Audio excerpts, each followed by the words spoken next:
Traveling down Route 66, America's legendary highway, 4,000 kilometers from the urban canyons of Chicago to the Californian coast. America's former main motorway was long regarded as a lost highway until it became synonymous with freedom and adventure. The old highway takes us to America's people, their daily lives, and their stories. Route 66, the road through America's heartland.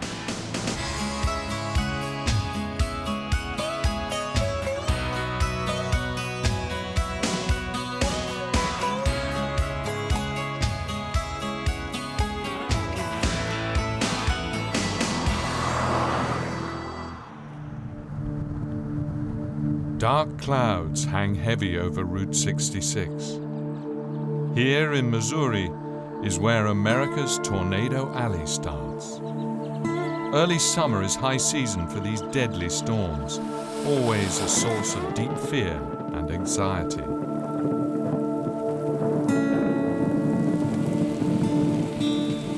We've covered over 800 kilometers since we started out in Chicago, and we still have some 3,000 to go. This is a journey westwards, tracing the steps of an old road that has become legendary. Route 66 is a romantic symbol for life on the road.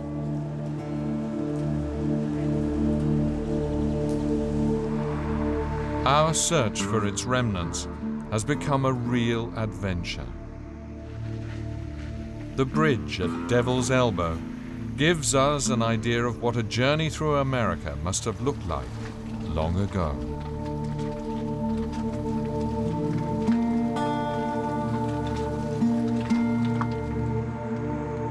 When the interstate highways were built, they took away the majority of traffic on Route 66.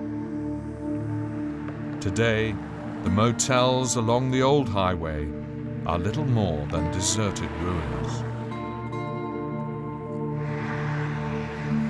Only a few have survived, one of which is the Manger Moss Motel. Manger Moss has been in the hands of Ramona and Bob Lehman for 40 years. At one point, they considered modernizing the motel like other chain operations, but their guests persuaded them otherwise. Thanks to their intervention, the Manger Moss has retained its unique 1950s charm until today. A charm that guests are willing to pay for. This is what made the road famous.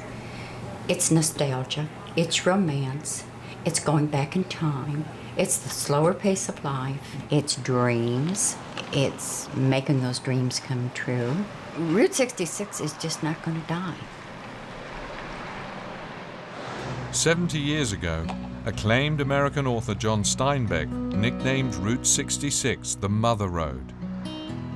It has retained its status in the collective American consciousness, even though today there is no reference to the highway on the road map.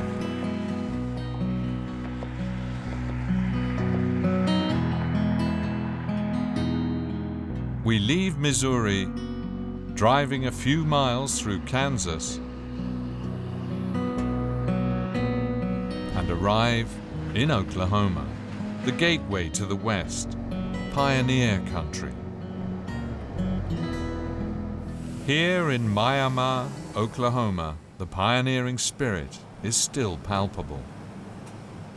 This theater is the pride of Miami's 12,000 residents.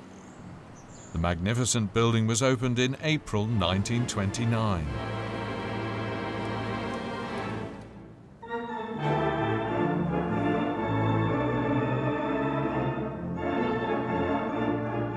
The theater was the culmination of a lifelong dream for its owner, George L. Coleman, who was 70 years old when it opened. Starting as a waterhole driller, George went on to succeed as Oklahoma's largest mining magnate. After his death, George's heirs converted the theatre into a cinema.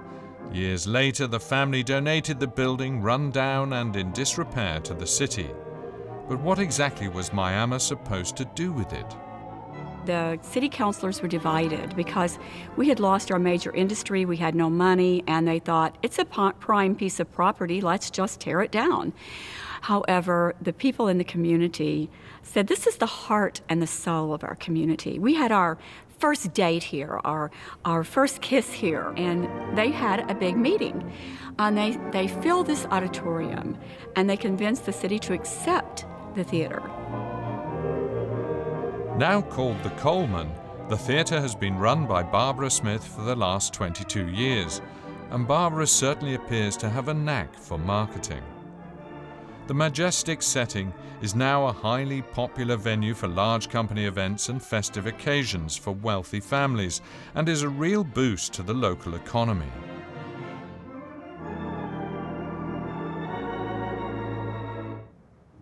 Miami residents located the theatre's original long-lost Wurlitzer theater organ collecting dust in a Texas warehouse.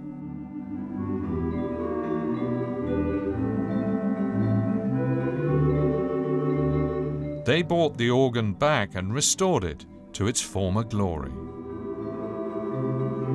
Thousands and thousands of volunteer hours, in-kind labor. The electrician whose grandfather and father worked on this building, he's probably donated several $100,000 worth of labor.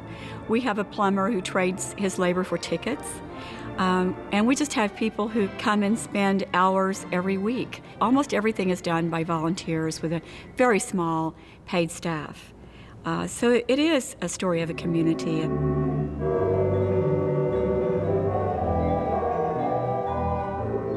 On some evenings, one can go back in time to when stars from New York and Hollywood prepared themselves to hit the stage at the jewel of Route 66, as the Coleman is nicknamed today.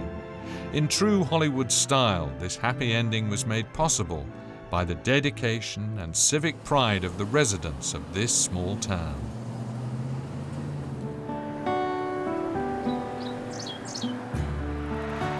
The signs are now unmistakable. Route 66 has entered the Bible Belt. The fear of God is ingrained in the very culture here.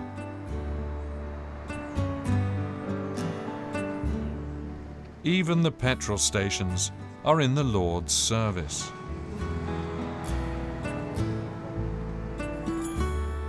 The golden towers of Oral Roberts University in Tulsa, Oklahoma, can be seen from far away.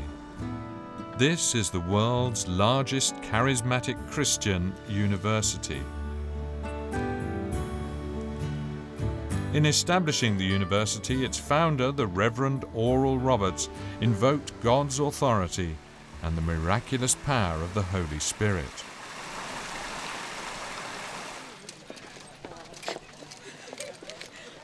The worship service on Wednesdays is obligatory for all 3,000 of the university's students.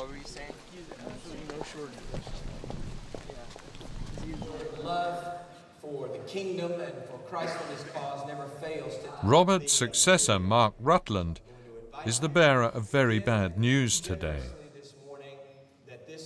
A young female student was murdered 2 days ago during a romantic date with her boyfriend.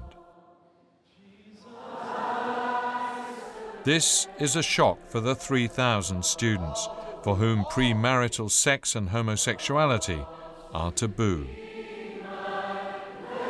Male and female students live in separate dormitories and believe that the theory of evolution is a product of Satan.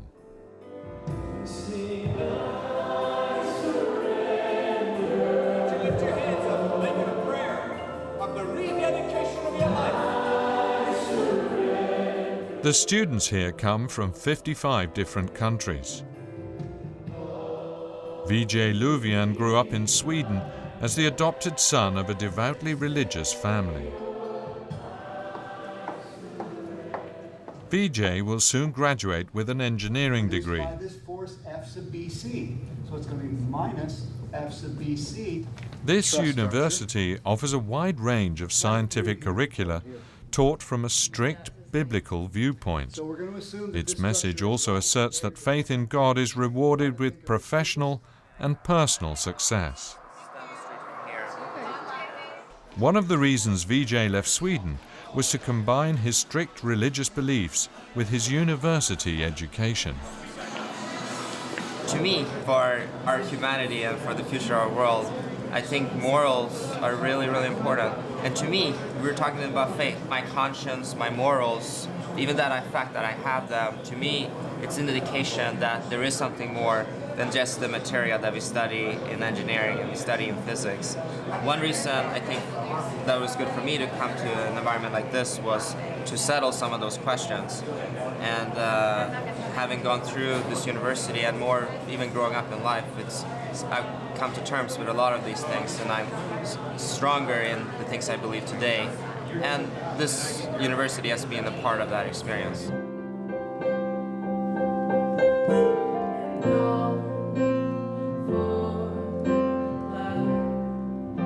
Susie Land sees herself as a messenger whose mission is to bring God's voice where it is not heard.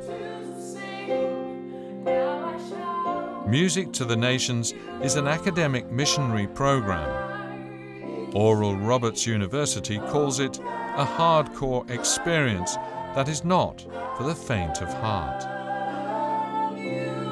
Music by itself is powerful enough. It's the language that transcends every language barrier. It doesn't matter where you are, people respond to music, whether here or in Germany or in New Zealand or Russia or wherever, people speak the language of music. And when you put that with the power of the Holy Spirit, with God, it's an unbreakable force. It's something that it can't be beat anywhere. The power that comes through the music and infiltrated with the love of the Lord it's unstoppable. I won't stop singing it, I can't stop, I won't stop singing it, you are... When her education is complete, Susie wants to carry her message to the world as a music pastor. Hers is the mission of one of the religious elite in a nation that views itself more than ever as Christian.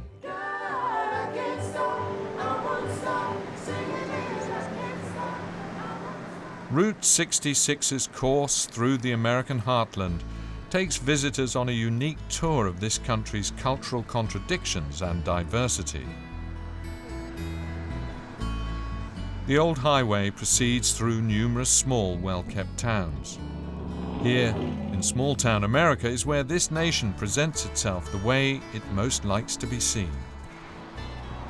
The landscape changes between Oklahoma and Texas, and it's now time to become acquainted with an American legend, cowboy country. In Oklahoma City and Amarillo, Route 66 connects with the USA's two largest cattle markets.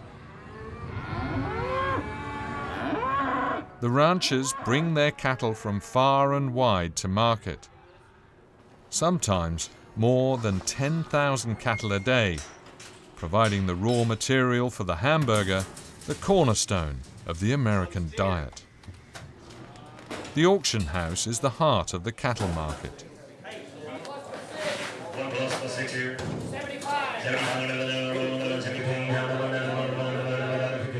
The monotonous ritual continues for hours.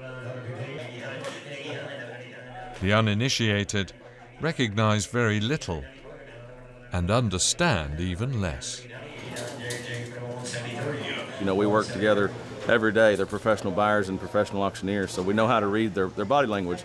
A lot of it's looking at the cattle when they come in, and we understand, you know, when we see that animal, pretty much who the potential buyers are going to be. So that's kind of who you look at and understand, you know. Some of them will bid with just a little flick of the finger. Some of them will some of them will bid to you. Some of them will just kind of raise their hands, and some of them will just wink to you. But you'll learn how to read them, you know, and understand who you're looking for, and to look for those little subtle movements. And you scan the crowd with your eyes. And like I said, this is something we do every day, so, you know, you learn how to read them.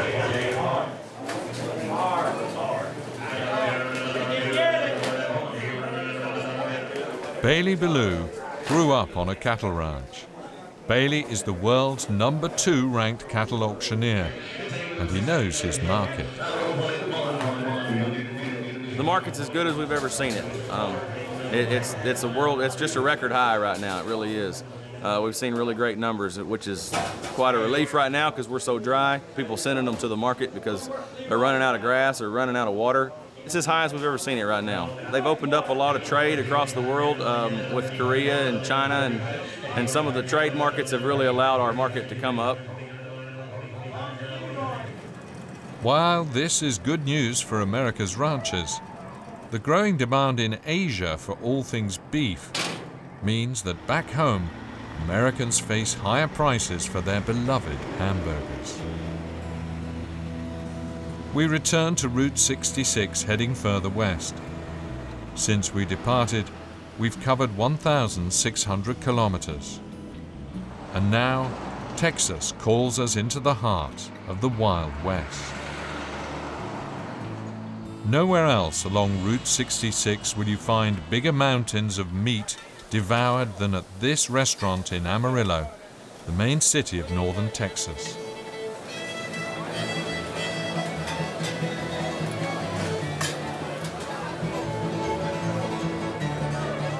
This steakhouse is well known all over America.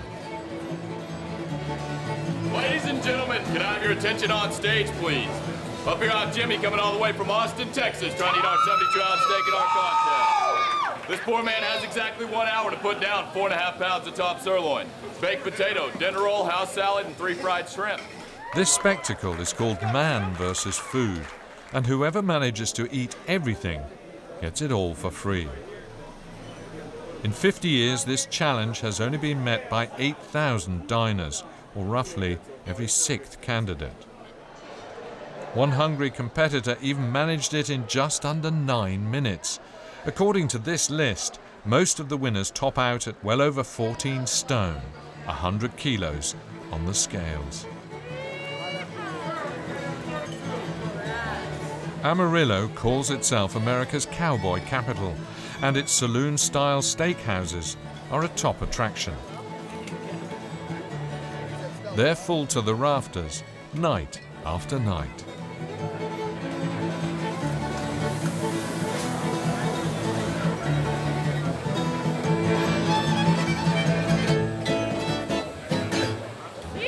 Jimmy still has half an hour to go. Places like these make no secret of the fact that they are mass operations, tourist traps that are unavoidable for travelers on Route 66.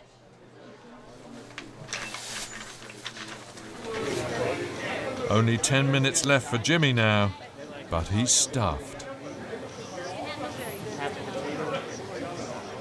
And then comes the inevitable end. The waitress declares, "Game over, guys." Jimmy missed the finish line with only 200 grams of steak left on his plate. Jimmy's journey of self-discovery tonight cost him $72.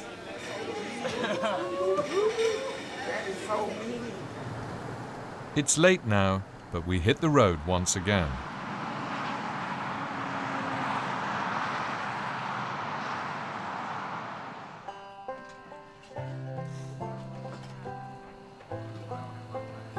Long before sunrise, life is already bustling at the covered wagon grounds in a small town near Amarillo. A chuck wagon cook-off is starting here in northern Texas. Chuck wagon was the name of the supply wagon that accompanied the cowboys in former times on their cattle drives across the prairies. Its driver was also the cook, and his wagon was the central point at every rest stop. 14 teams have assembled here today for the type of traditional Texan cooking competition one can find virtually every weekend in this area. Sam Howell has been at it for 11 years. It's a hobby. We just enjoy it. We all have jobs at home that we go do, and then we take off for a little extra long weekend and and have a little holiday and go cook. And it's a lot of work, but it's different work, and we enjoy doing it. So. A jury makes sure that everything is done and looks just like it did 150 years ago. Every detail receives devoted attention.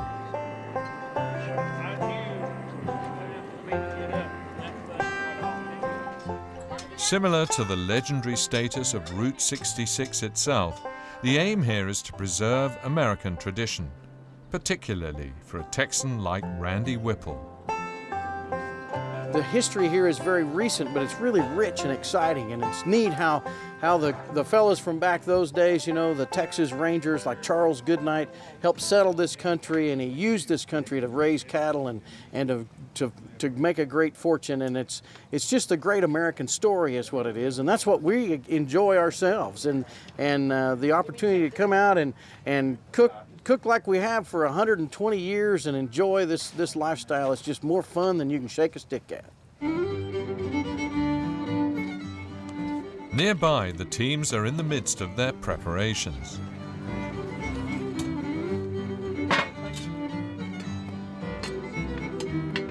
The point is not just to cook. It's about interacting with friends and family and meeting up with kindred spirits again. The event organizer provides the ingredients for free. Each team makes the same dishes. Today's menu is Texan fried chicken steak, mashed potatoes, beans, gravy, bread rolls, and peach cobbler.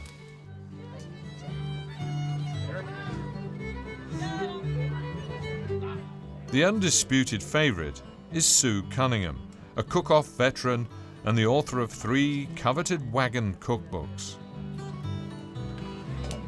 We always just do our best every time. We just want to try to stay on top. It is competitive. There's a lot of good cooks out here. So you really have to hook up and cook. But yeah, we have a lot of fun doing it. It's hard work, as you can tell, you know, with all these heavy Dutch ovens and stuff, but it keeps Western history alive. Every team has to supply the jury with samples of their cooking magic, all under strict anonymity. A cook-off is a bit like a small local fair. 550 plates are sold to visitors today at $15 each. The proceeds go to the local community museum. This is also America, community life in action, coupled with real competition. First place goes to C-Bar C. The favorite triumphs. Sue Cunningham and her team take the top prize.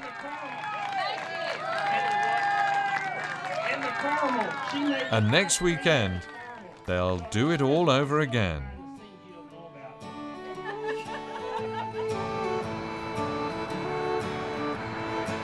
Amarillo would scarcely be Amarillo without a rodeo. Tonight, the cowboy capital is one stop on a rodeo tour known as the World Championship among the pros. This lasso discipline is called team roping.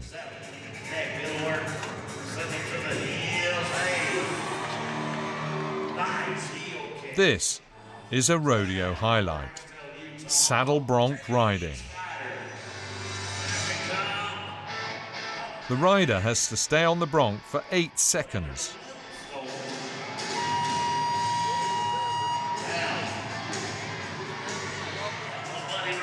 But the main attraction remains, as always, bull riding, a battle with over 2,000 pounds of concentrated muscle.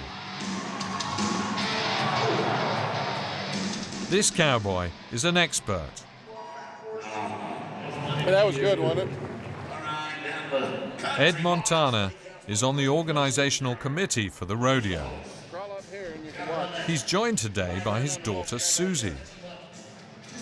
Ed maintains that to see how real cowboys live, one has to go to a ranch like his.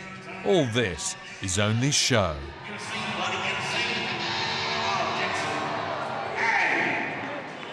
And that's typical of Texas. One minute we're spectators, the next we're invited to Ed's ranch, a good hour's drive away through a broad, flat, scrubland countryside.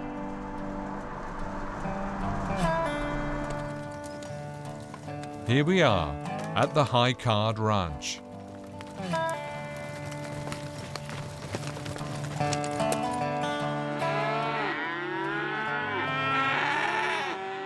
Joss Halsell, the foreman here, brands the young cattle. They are almost 1 year old now, so they are let out to graze in the pasture, but not before they are branded.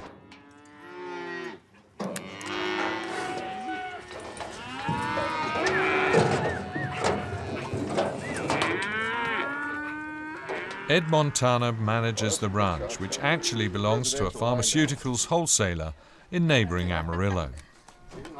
Didn't like that move. The Iron Horse. Every day, Ed hops inside his Iron Horse to inspect the 5,000 hectares of his ranch.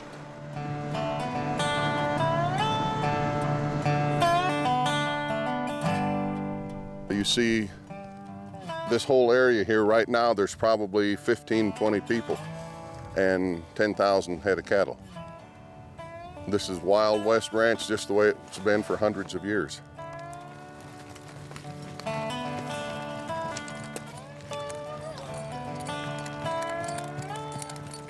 This is where the cattle make their living. Out here surviving with the coyotes and the bobcats and the mountain lions, the rattlesnakes. Oh, it's beautiful. This is home. I'm very lucky.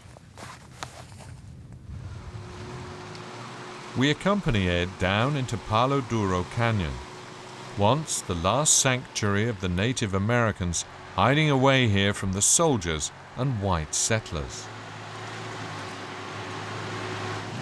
Hello, boys. Down here in the green grass. Ed grew up here. He knows every nook and cranny of the USA's second largest canyon. This is a special place in the Palo Duro Canyon. The water runs year-round, thanks to God. And many times we've been working cattle, hot, dirty, tired, camped up here in the campground. You need a shower, there's your shower. And you better be quick because it's cold water.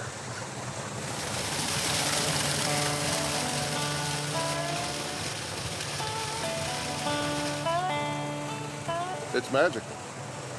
Now you know why the cattle like to come here. There's always water, there's always green grass, and you're out of the wind, blue sky. It's maybe it's the Garden of Eden. Everyone in Texas knows Ed Montana.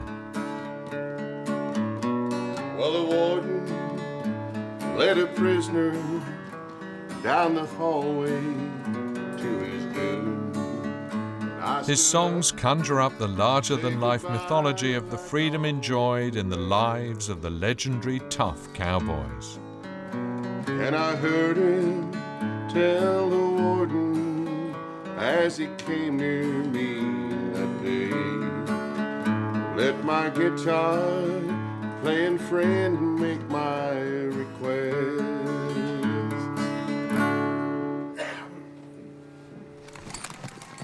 Suddenly, the myth is interrupted by daily life on the High Card Ranch.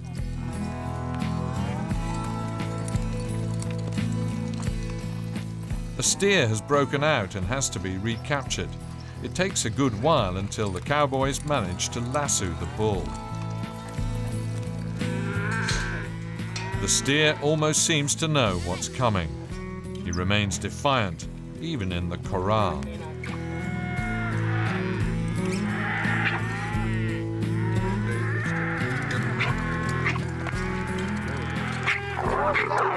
One more outburst, and then his resistance is broken.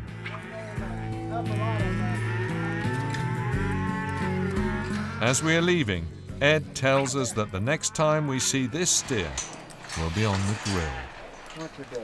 Oh my good God! And we head off ever westwards on Route 66.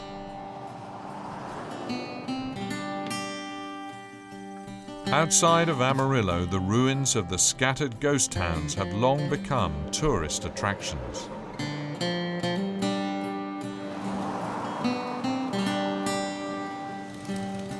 At first, the bikers came to retrace the footsteps of the cult film Easy Rider and discovered the fascination of the deserted highway. These days, motorcycle tours of Route 66 are a well-organized business, and business is good. This group is from Norway. The obligatory photograph in front of midpoint is a must. This is the halfway point of the almost 4,000-kilometer long motorway.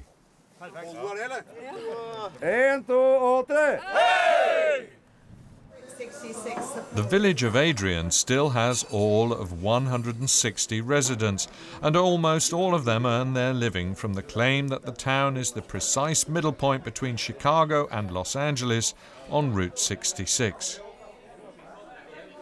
Estimates put the annual number of nostalgia tourists on Route 66 at 500,000. Shield Erik Larsen is back again for the second time. It's the history from the first road between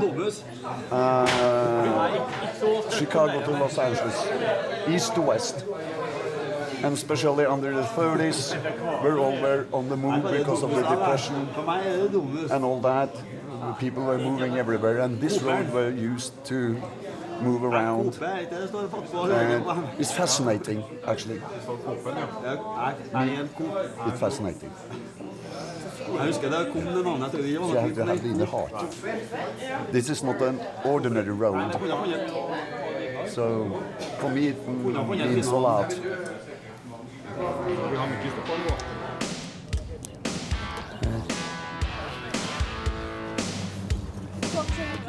Route 66 symbolizes an attitude. To travel this road is a statement. There is nothing these days to remind us that in the 1940s, Glen Rio was a lively rest stop.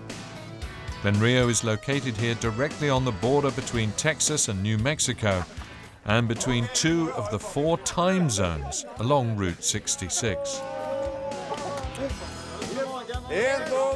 On the left, it is 1 hour later than on the right. The Norwegians are eager to get moving and cover some more ground before the midday heat sets in. Then quiet returns to Glen Rio.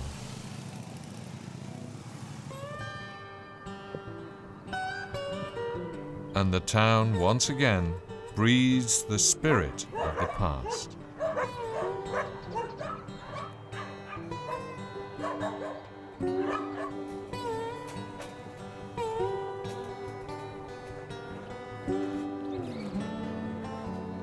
We resume our journey on Route 66, often straight as an arrow and always westwards.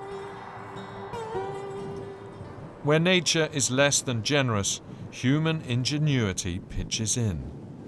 The Cadillac Ranch is a work of art to see and touch. Sprayers can hone their graffiti skills at will here. In 1974, an eccentric oil millionaire offered the San Francisco-based artist group Art Farm a piece of land next to Route 66. This was his way of ensuring that the old highway's decline would be memorialized.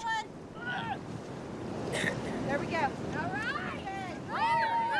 It is up to visitors to decide whether the 10 half-buried Cadillacs represent a criticism of modern-day automobile worship, or why the angle of the cars corresponds precisely with that of Egypt's Great Pyramid of Giza. Since we left Chicago on Route 66, we have covered more than 2,000 kilometers through 5 US states.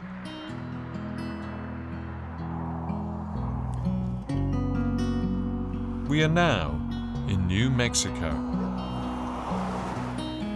once the land of the Spanish conquistadors who gave this town its name. In earlier times, Madrid was a mining settlement. The mine was closed in the 1950s, but the town survived, thanks to its hippies.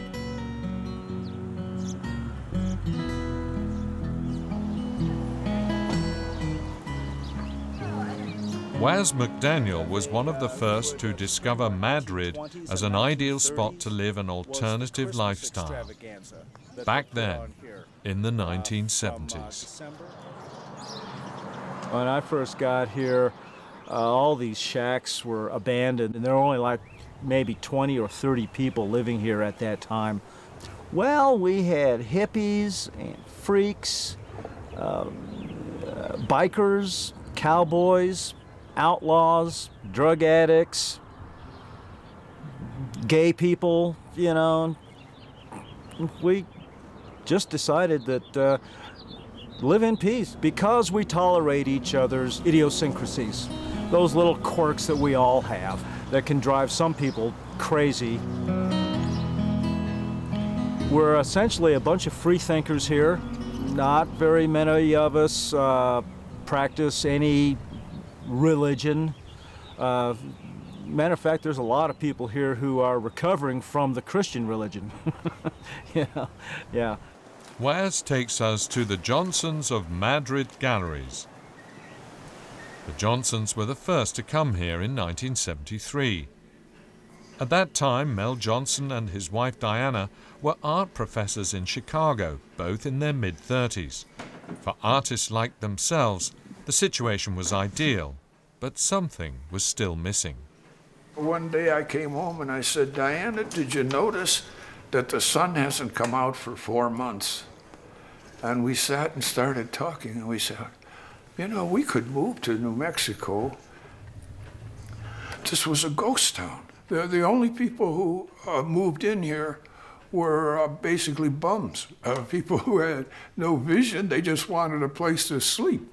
Well, my wife and I came through, and we looked and said, wow, that's opportunity. I just saw opportunity. That's how the town looked to me. It didn't look that way to anybody else because there's nobody here. Here, the Johnsons found an ideal place to live their lives as artists. And it didn't hurt that Mel was also a trained carpenter. Those galleries used to be a barn for coal. So it had no insulation, no plaster on the walls. It was just a bare frame of a building where the coal trucks were. I just fixed the place up myself.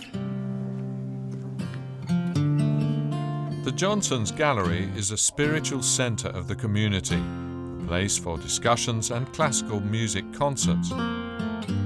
Diana designs fashion for people who are not interested in fashion. There has been a change. I think that there's always been a real simpatico, acceptance of all kinds of differences. I'm having a little trouble accepting the recent differences because some of the people that have come in recently, the dollar sign is more important than the historic context of where we are, and that doesn't always make things as comfortable because they've just a different attitude and different goals. But that's what the whole world is made of right now. Is the dollar sign is the thing that's making and breaking us. Madrid, like so many other places along Route 66, is no longer a well-kept secret.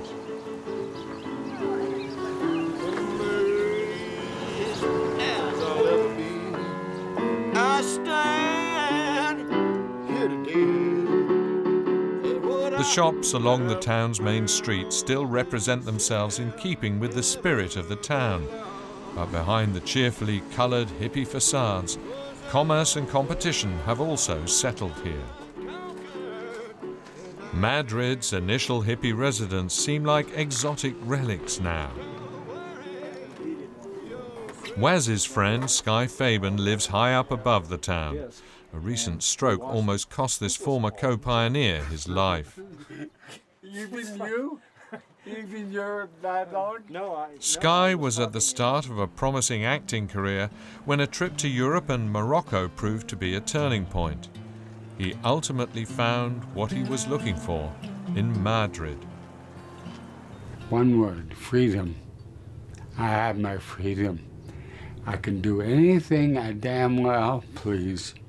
We have no mayor, no elected officials, no bureaucracy, no police, and no corporations. Freedom, the original American dream. For a moment, it became a reality in Madrid.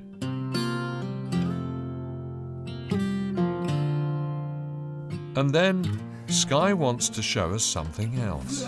This is me at age 30.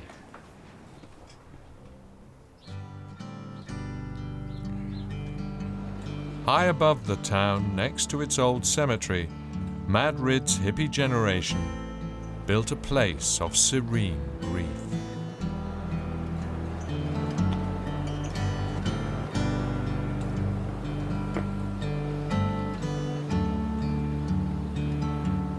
These graves represent the final encounter with lifestyles that found fertile ground in a ghost town in New Mexico's Sierras.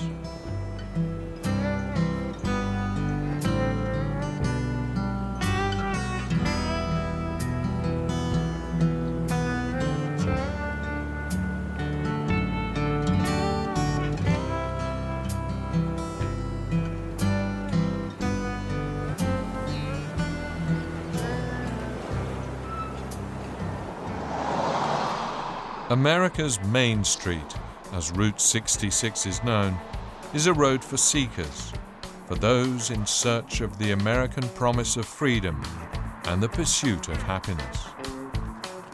We will follow Route 66 to the coast of California, the dreamland of modern America.